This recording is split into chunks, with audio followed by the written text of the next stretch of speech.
Dios les bendiga, hermanos. Vamos a comenzar esta predicación que lleva por título Difamación. Vamos a comenzar orando. Padre, te damos las gracias, Señor, porque es un domingo más, que podemos estar todos juntos en armonía, disfrutando de alabarte, Señor, porque eres digno de toda alabanza. Gracias, Señor, te damos por tus cuidados que has tenido para con nosotros toda la semana, Señor. Despoja de nuestra mente y de nuestro corazón toda preocupación y todo cansancio que pueda estar en nuestra carne, Señor, y que haga impedimento para escuchar tu palabra. Te pedimos, Señor, que abras nuestro entendimiento y que nos des un corazón como tú lo ofreces y como tú lo cambias, Señor, para que podamos absorber de tu palabra, guardarla y ponerla por obra. Lo dejo en tus manos, en el nombre del Padre y del Espíritu Santo. Amén. Pueden tomar sus asientos, hermanos. Esta predicación lleva por título Difamación y está fundamentada en el versículo de Tito 3, versículo 2, que dice así: que a nadie difamen, que no sean pendencieros, sino amables, mostrando toda mansedumbre para con todos los hombres. Amén. Esto es lo que nos enseña la palabra, que nosotros como cristianos no podemos difamar a nadie, pero tenemos que entender bien qué es una difamación para no confundirlo con otras cosas. Tenemos que saber y entender qué es una difamación, qué es presentar el error y qué es una calumnia, que son cosas y conceptos que son parecidos pero que pueden confundirse. Y nosotros tenemos que tener en cuenta bien las palabras, porque cada palabra es diferente y cada palabra tiene su significado por algo. Los momentos más dolorosos que podemos nosotros vivir como cristianos no vienen por un golpe, sino que vienen por una palabra, un comentario, un rumor, una frase dicha sin mala intención o sin querer, algo que se repitió o se amplificó y se malentendió. Y vivimos en una cultura en la que hablar de los demás, hablar de cualquier persona es algo como normal, y donde el chisme se disfraza de información y la crítica se justifica como sinceridad. Pero la Biblia habla más profundo y nos dice algo incómodo para nosotros, que nuestras palabras no son inocentes. ¿Qué dice Jesús en Mateo 12, versículo 36, sobre lo que nosotros hablamos y lo que nosotros decimos? Jesús dice así: de toda palabra ociosa que hablen los hombres, de ella darán cuenta en el día del juicio. O sea que no es hablar por hablar, y nosotros tenemos que entender que todo lo que nosotros hablamos va a tener repercusiones. La difamación no es un tema menor, que tiene consecuencias terribles para la iglesia y para la familia, porque la iglesia se compone de familias. Entonces es un arma que el enemigo va a potenciar en nosotros si nosotros no nos llenamos con la Escritura, si nosotros no andamos en el Espíritu y por el contrario andamos en la carne. Esta es una herramienta que utiliza Satanás para dividir iglesias y dividir hogares. Vamos a ver y vamos a presentar lo que es la difamación en 4 puntos. El primero, el origen de la difamación.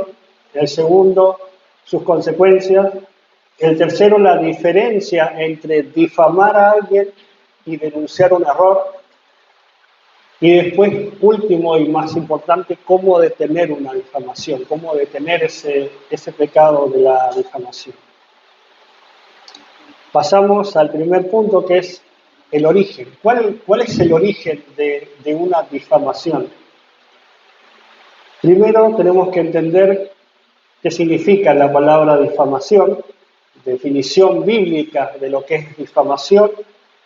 Dice: difamar es hablar falsamente o sin amor dañando la reputación de otro, aun cuando la información pueda contener elementos verdaderos, pero carece de propósito piadoso. La difamación es muy peligrosa porque se diferencia de la calumnia, que es parecido, pero es la más peligrosa. Una difamación puede contener calumnia, pero la calumnia es diferente de la difamación. La calumnia es fácilmente refutable. ¿Por qué? Porque se enfoca en la destrucción de otra persona, en la destrucción de la imagen de otra persona con mentiras. O sea, yo invento cosas de otra persona, que no estoy seguro si son verdad, entonces invento mentiras para dañar a otro. Eso es una calumnia, pero no es tan destructiva como la difamación. ¿Por qué es fácilmente refutable? Porque obviamente cuando algo está fundamentado en una mentira, uno pone a la luz la verdad y se cae esa calumnia, ¿no? Pero la difamación es más peligrosa porque lleva verdades de por medio. Toda calumnia es una difamación, pero no toda difamación es calumnia. La calumnia es difamación con mentira y la difamación es el daño de la reputación de una persona con mentira o con verdades. Esa es la diferencia. Por eso es que la difamación es más peligrosa que la calumnia. ¿Y dónde está ese origen? ¿De dónde nace esa calumnia? Obviamente nace en el corazón de las personas. Porque lo dice así Mateo 15, versículos del 18 al 19. La difamación no es un pecado menor, sino la evidencia de la corrupción de un corazón humano. O sea, ahí demostramos nosotros en la difamación la corrupción que hay en el ser humano. Mateo 15, versículos 18 y 19 dice: pero lo que sale de la boca del corazón sale, y esto contamina al hombre, porque del corazón salen los malos pensamientos, los homicidios, los adulterios, las fornicaciones, los hurtos, los falsos testimonios y las blasfemias. Proverbios 10, versículo 18, también dice: el que encubre el odio es de labios mentirosos, y el que propaga calumnia es necio. Entonces estos dos versículos nos muestran que el origen de una blasfemia viene de nuestro corazón, de un corazón no arrepentido, de un corazón que no está siendo transformado. Nuestro hermano predicaba el culto pasado acerca del pecado remanente. Hay personas que tienen ese pecado remanente y luchan con eso, y es entendible hacerlo porque creo que nos toca a todos en cierta forma. Pero una cosa es luchar con un pecado y otra cosa es amarlo. La persona que difama no ama a su hermano, y es un pecado que tiene que ser corregido. Por eso es que nosotros no estamos llamados a difamar, sino estamos llamados a exhortar, a reprender y a redarguir con la palabra, para que haya luz y haya salvación y haya restauración. Pero el origen de la difamación nace en el corazón, porque del corazón salen todas las cosas, nos contamina. Lo que nosotros tenemos en el corazón después sale por nuestra boca. ¿Qué características tiene la difamación? Se habla de la persona, pero no con la persona. Se expone el pecado sin amor, sin saber el contexto. Se hace en círculos donde no corresponde. Por ejemplo, difamar a alguien no se va a hacer en el mismo círculo en donde se tendría que presentar un error en el supuesto caso. Muchas veces los que difaman, si hay un error en una iglesia, no lo hablan en la iglesia, lo hablan afuera. Eso es difamación.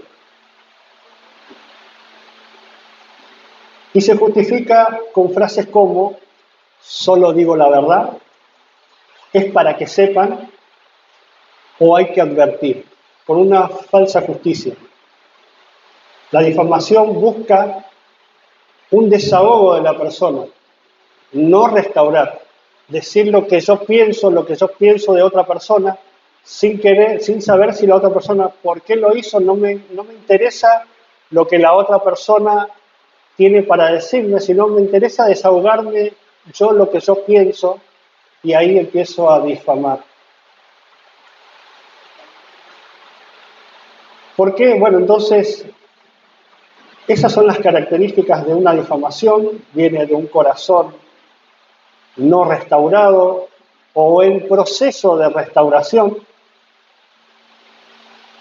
¿Y qué consecuencias trae la difamación? Vamos a Proverbios 16, versículo 28.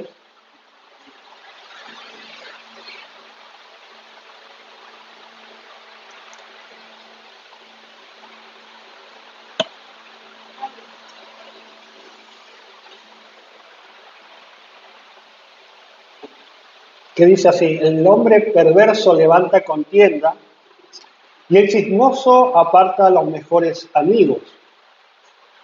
Cuando hay difamación, cuando hay críticas, cuando hay calumnias, hasta los mejores amigos se pueden separar por causa de una difamación, por causa de chismes, por causa de verdades dichas a medias o sin el contexto adecuado, sin la información adecuada. Santiago 3, versículos del 9 al 10.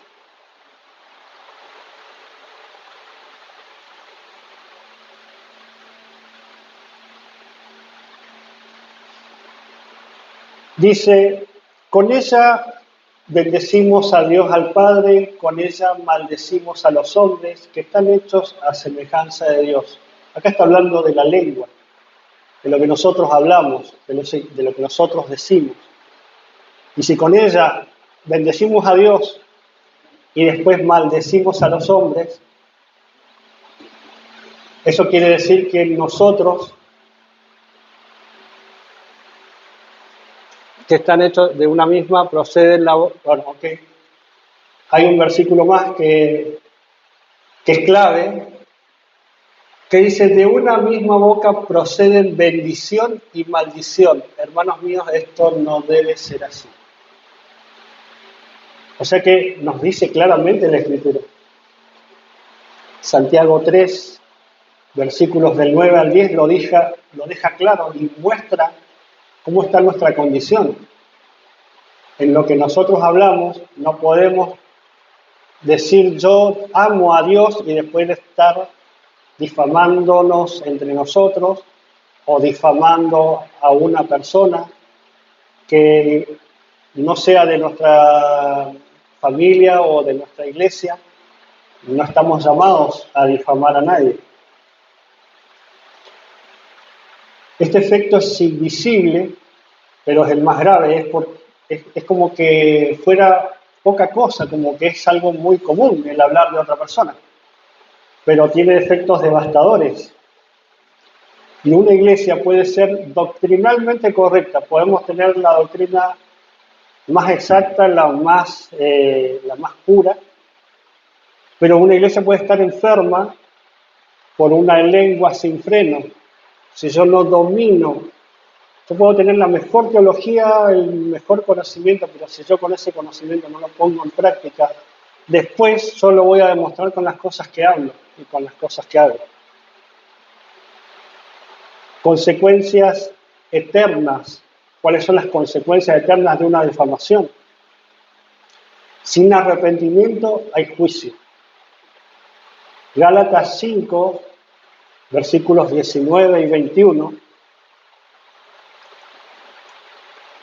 dice desde el versículo 19, y manifiestas son las obras de la carne que son adulterio, fornicación, inmundicia, lascivia, idolatría, hechicerías, enemistades, pleitos, celos, iras, contiendas, disensiones, herejías, envidias, homicidios, borracheras, orgías y cosas semejantes a estas, acerca de las cuales amonesto, como ya lo he dicho antes, que los que practican tales cosas no heredarán el reino de Dios. Gálatas 5:19 habla perfectamente de las obras de la carne.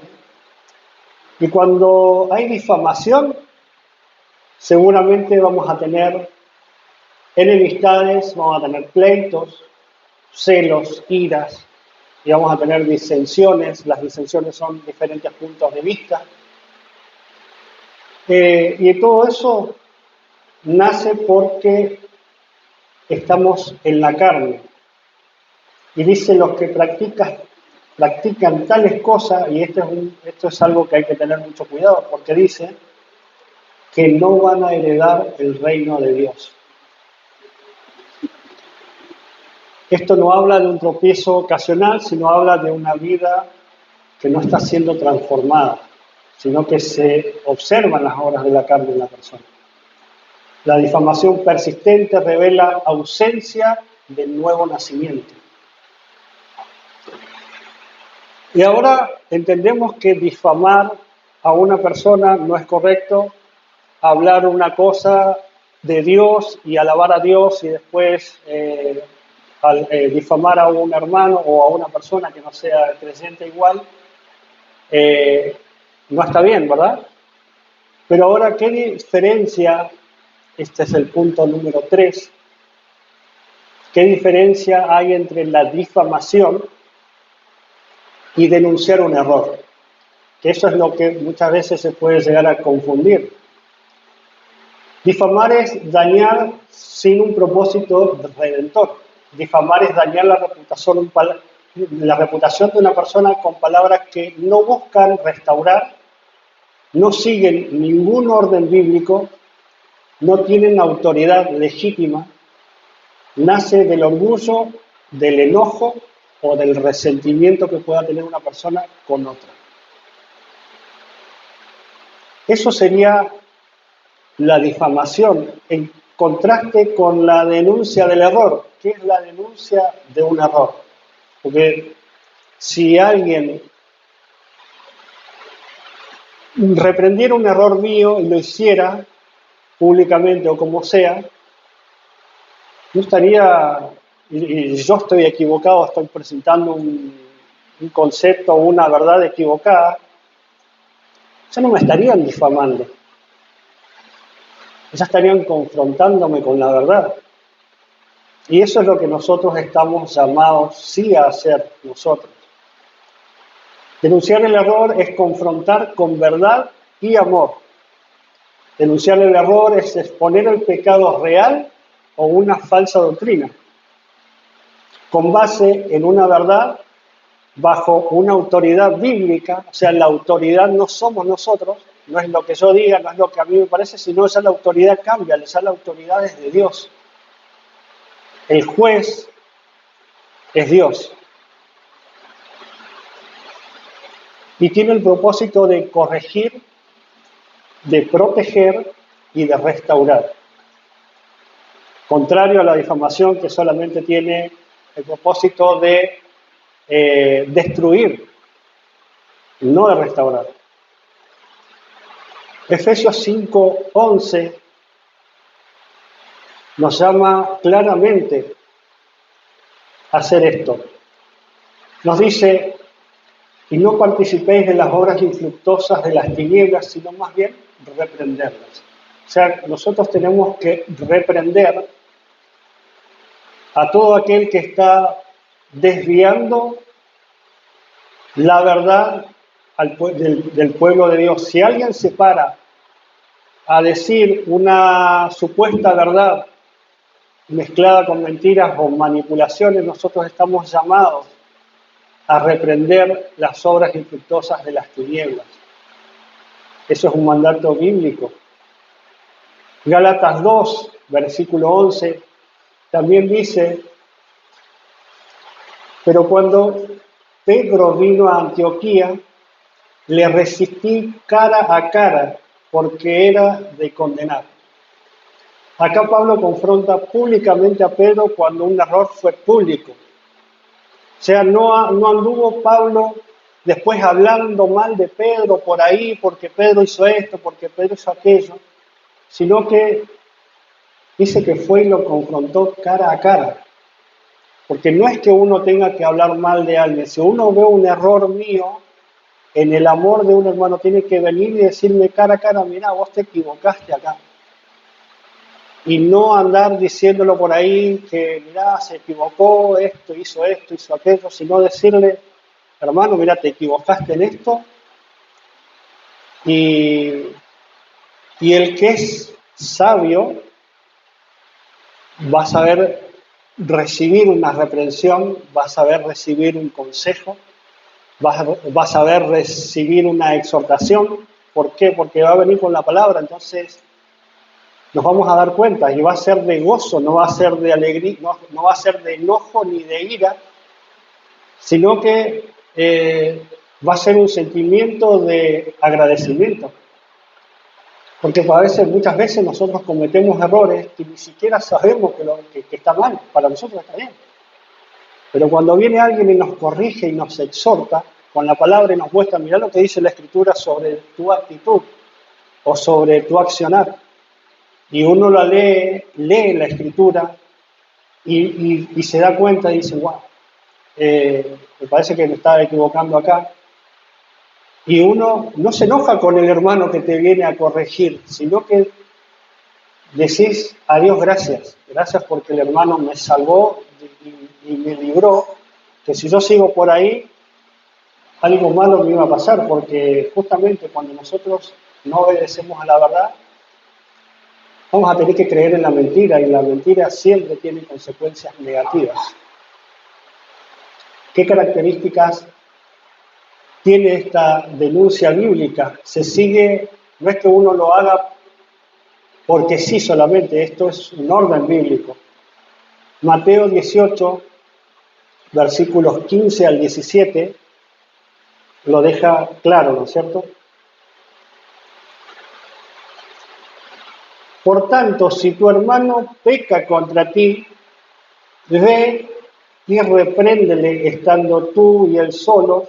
Si te oyere, has ganado a tu hermano. O sea, este es el mandato que nosotros tenemos para denunciar o para mostrar el error de otra persona. ¿Qué tenemos que hacer? Un hermano se equivocó, ir y estando solos con él y decirle, hermano, creo que acá fallaste en algo, me afectó, lo que sea, pero ir, ese es el orden bíblico para refutar un error, reprenderle, pero estando solos. Hay pasos para hacer estas cosas. No es llegar y salir a hablar. La corrección bíblica siempre apunta a una restauración. Vamos a Judas 1:3.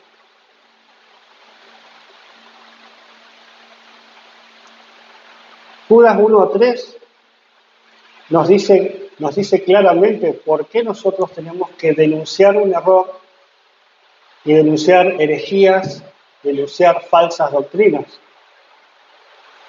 Judas 1:3 es claro, dice, amados, por la gran solicitud que tenía de escribiros acerca de nuestra común salvación, me ha sido necesario escribiros, exhortarnos que contendáis ardientemente por la fe que ha sido una vez dada a los santos. Este versículo es clave, dice que contendáis ardientemente por la fe. Y después dice el por qué. Si seguimos más adelante en esos versículos, nos dice, porque algunos hombres han entrado encubiertamente, los que de antes han sido destinados para esta condenación, hombres impíos que convierten en libertinaje la gracia de nuestro Dios y niegan a Dios, el único soberano, y a nuestro Señor Jesucristo. Entonces este es un mandato. Cuando esto puede pasar en una iglesia o puede pasar en el pueblo de Dios. El pueblo de Dios no solamente es esta iglesia, el pueblo de Dios somos todos, en todas partes del mundo. Entonces, cuando entra una persona predicando un evangelio que no es, nosotros tenemos que pararnos y denunciar esos errores. Es bíblico eso a través de Judas 1:3, que lo dice claramente que debemos contender ardientemente por la fe. Ejemplo, predicadores de la prosperidad que predican un evangelio distorsionado. Ejemplo, esto que voy a decir lo digo porque lo he visto en pastores de renombre, pastores que han estudiado, pastores como Sugel Michelén, pastores como Paul Washer, pastores como Miguel Núñez, doctores en teología, personas que han estudiado, personas que no van a hablar palabras por hablarlas. Entonces yo aprendo de ellos y aprendo de todas esas personas que han dado su vida al estudio de las Escrituras y que nos guían, pastores que entregan su tiempo y su vida para que nosotros podamos aprender de ellos. Y esto que voy a mencionar es en base a lo que ellos hacen también. Este predicador de la prosperidad llamado Guillermo Maldonado, un pastor de Honduras proclamado apóstol. ¿Cuáles son las palabras de este apóstol? Dice, tengo muchísimas personas bajo mi cobertura espiritual porque soy padre espiritual. O sea, él es padre espiritual de mucha gente y el que se sale de su cobertura espiritual, o sea que puede perder todas las bendiciones de Dios porque él es el dador de esa cobertura espiritual. Porque es un padre espiritual. ¿Qué dice la Escritura acerca de eso? Ahí nosotros tenemos que pararnos y decir Mateo 23, versículo 9. Y dice, y no llaméis Padre vuestro a nadie en la tierra, porque uno es vuestro Padre, el que está en los cielos. O sea, nosotros no podemos llamar Padre a nadie en esta tierra, Padre espiritual a nadie, ni nadie, ningún ser humano puede brindar cobertura espiritual a otro ser humano, solamente lo puede hacer Dios. Ese es el problema cuando hombres impíos entran y quieren enseñar herejías, falsas doctrinas, herejías destructoras, personas que tienen un ego de sí mismo más del que deberían tener, personas que creen que son Cristo mismo acá en la tierra. Y ahora, ¿por qué digo nombre, apellido y cuál es el error? Cualquiera que me escuchara dijera, bueno, eso es una difamación. Por supuesto que no, porque la difamación sería hablando mentiras, tratando de dañar su reputación. Y lo que se hace en mostrar un error es en mostrar la persona, quién lo está diciendo y en base a qué palabras está expresando esa persona. Se están refutando expresiones y palabras con base bíblica. Eso ya no sería una difamación. Otro más conocido, un pastor argentino, lo nombro porque es argentino, porque es el más conocido en nuestro país, el pastor Dante Gebel, que dice, ¿cuáles son las afirmaciones? Esto usted lo puede buscar en cualquier red social o YouTube o cualquier página que usted lo busque, busca sus palabras y hay muchísimas, esta es una de las tantas que hay. Dice Dante Gebel y afirma, cada ser humano con el que interactuamos es un hijo de Dios, porque lo único que tiene que hacer es invocar el nombre de Dios para aceptar esa realidad. Yo no puedo decir aquel es un hijo del diablo, continúa Gebel. ¿Qué es lo que está diciendo Dante Gebel? Mucho lo que enseñan católicos. Somos todos hijos de Dios. El término hijos del diablo se refiere a aquellos que no practican la justicia y no aman a sus hermanos, según enseñanzas bíblicas. Juan 8, 42 al 44, ¿qué dice? Los hijos del diablo, si Dios fuera su padre, contestó Jesús, ustedes me amarían porque yo he venido de Dios y aquí me tienen. No he venido por propia cuenta, sino por que Él me envió. ¿Por qué no entienden mi modo de hablar? Pregunta. ¿Por qué no pueden aceptar mi palabra? Ustedes son de su padre el diablo, cuyos deseos quieren cumplir. Los hijos de Dios, primera de Juan, versículo 3, primera de Juan, capítulo 3, versículos del 9 al 10, que dice así: ninguno que es nacido de Dios practica el pecado, porque la simiente de Dios permanece en él y no puede pecar, porque es nacido de Dios. En esto se reconocen los hijos de Dios y los hijos del diablo.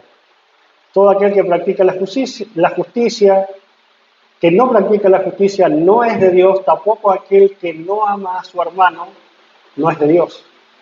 Es necesario conocer la diferencia entre difamar y denunciar el error, porque nosotros cuando estamos denunciando el error, le estamos viendo las actitudes de las personas. Y acá Dante Alighieri dice, no podemos andar por ahí diciéndole a la gente, vos sos hijo del diablo. Por supuesto que no. Pero tampoco podemos decir, suavizar las cosas como que no pasa nada y no defender la verdad.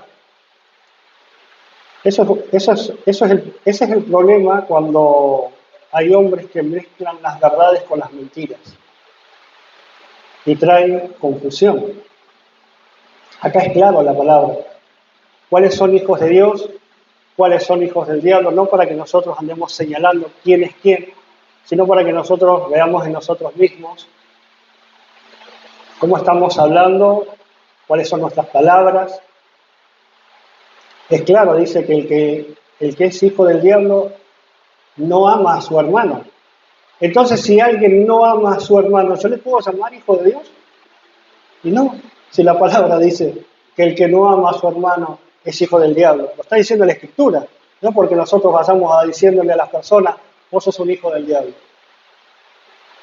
Simplemente cada uno de su boca y de su corazón saca lo que tiene y habla conforme a lo que tiene en su corazón. Entonces los hijos del diablo se destacan por eso. Ahora, ¿cómo detengo esa difamación? ¿Cómo detengo esas palabras? Primero, con oración y arrepentimiento. Vamos al Salmo 141, versículo 3, donde David en estos salmos siempre mostraba sus penas, su alegría, pero siempre en oración. Y dice el versículo 3, pon guarda a mi boca, oh Jehová, y guarda la puerta de mis labios. ¿Por qué el salmista oraba de esa forma? Porque él sabía que a nosotros, como en nuestra condición de carne, podemos hablar cosas que no son. Entonces él pide, guarda mi boca, porque cuando nosotros estamos llenos de la palabra, nosotros vamos a ser personas prudentes y vamos a guardar nuestros labios de lo que vamos a hablar o lo que vamos a decir. Vamos a hacer un ejemplo práctico de por qué la difamación es tan peligrosa. Vamos a suponer, en el caso hipotético, es una hipótesis, más supongamos que nuestra hermana Belén fuera diabética y hay distintos tipos de grados de diabetes, ¿no es cierto? 1, 2, 3, y en el caso de la abuela de mi esposa tenía un grado tan alto de diabetes que ella comió una uva y fue derivada a urgencias. por comerse una uva. Y la persona con diabetes siempre tiene ese deseo de comer cosas dulces. Supongamos que nuestra hermana tiene esa lucha, tiene esa diabetes tan terrible, y habla con nuestro hermano Martín en la intimidad de su habitación y le pide que la ayude, que ella se siente muy tentada en comer cosas dulces, pero que no se puede contener, y le pide ayuda a Martín. Y Martín le dice, bueno, yo te voy a ayudar. En su amor de esposo, le dice, yo te ayudo. Y ella misma le dice, cuando yo tenga ganas de comer algo, sacame la comida y no me dejes comer, por más que yo diga y llore y patalee, sacame la comida, ayúdame. Listo. Ese es un contexto que muchas veces nosotros no podemos conocer. Ahora, ¿qué pasa si ellos van a una fiesta donde yo soy invitado y la hermana Mirta también, por ejemplo? Y hay otros hermanos que no han sido invitados. Y yo estamos compartiendo y yo veo la actitud del hermano sin saber el contexto y veo que el hermano le arrebata un plato con uvas a la hermana y la hermana se pone triste. Y yo veo eso y digo, wow, qué mal. Esas cosas no deberían hacerle a un esposo a su esposa. Yo en mi ver, yo lo que voy a ver es eso. Yo no sé el contexto de por qué lo hizo, pero para mí va a ser una verdad. Por eso que la difamación es tan peligrosa, porque yo voy a estar hablando que para mí algo es verdadero. Incluso yo le puedo preguntar a la hermana Mirta, que también está ahí, hermano, ¿usted vio lo que le hizo el hermano Martín a la hermana Belén? Le quitó la comida así de mala manera. Y ella llorando y triste. Y va a decir, sí, yo también lo vi. Ah, entonces ya tengo dos, o sea, no estoy tan mal. ¿Y qué pasa si yo salgo a hablar eso por ahí? Eso es difamación. Y es una verdad, aparente verdad. ¿Cómo termino yo con eso y cómo se corta? Porque el que difama no ama a su hermano. Va a salir a hablarlo por ahí. Pero el que ama, yo sí amo a Martín y amo a Belén, yo voy a ir y le voy a decir, che Martín, pasó algo entre ustedes porque los veo medio así como que la hermana se puso media triste, o voy a ir a la hermana Belén y le voy a decir, hermana Belén, le pasó algo, y eso me van a explicar el contexto. Ah, por eso es que le sacó el plato así. Entonces yo voy a entender, voy a tener un conocimiento correcto, entonces los voy a ver a ellos de una manera diferente que si no supiera el contexto. Pero ¿cómo se corta la difamación? Cuando yo amo a mi hermano, cuando yo tengo comunión con ellos. Porque si yo no tengo comunión con ellos, yo no hablo, a mí no me interesa, que veo solamente la acción, eso da lugar a la difamación.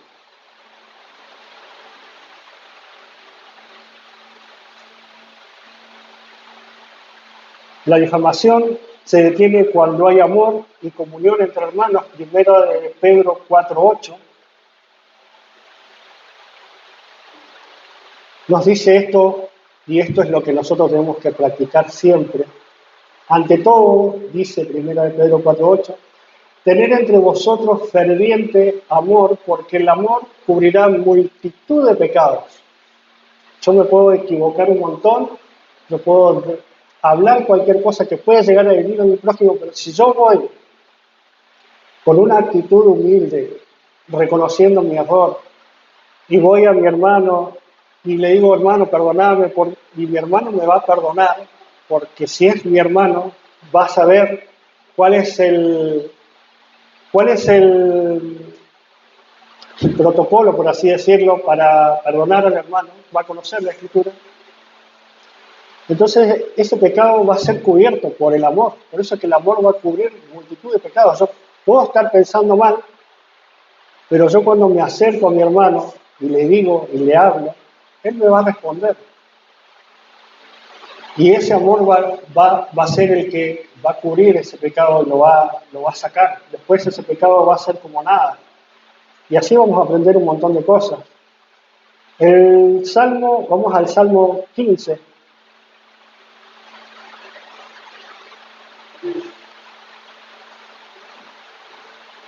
que dice así: los que habitarán en el monte santo de Dios. Y dice: ¿quién habitará en tu tabernáculo? ¿Quién morará en tu monte santo? Y acá dice: ¿quién? El que anda en integridad y hace justicia, que habla verdad en su corazón, el que no calumnia con su lengua, ni hace mal a su prójimo, ni admite reproche contra su vecino, aquel a cuyos ojos el vil es menospreciado, pero honra a los que temen a Jehová. El que aun jurando en daño suyo, no por eso cambia. Quien su dinero no dio usura, ni contra el inocente admitió cohecho, el que hace estas cosas no resbalará jamás. Acá el Salmo nos dice claramente: el que va a estar en la presencia de Dios, el que está en santidad y el que está con Dios, no calumnia, no difama, no tiene la necesidad de hacerlo porque reina en él el amor de Dios, no puede pecar. Vamos a Romanos 6:6 y dice: sabiendo esto, que nuestro viejo hombre fue crucificado junto con él para que el cuerpo del pecado sea destruido, a fin de que no sirvamos más al pecado. Antes la lengua, sin el Espíritu Santo, nos podía dominar, podíamos hablar cualquier cosa, pero nosotros ya no somos esclavos del pecado, sino que recibimos un corazón nuevo.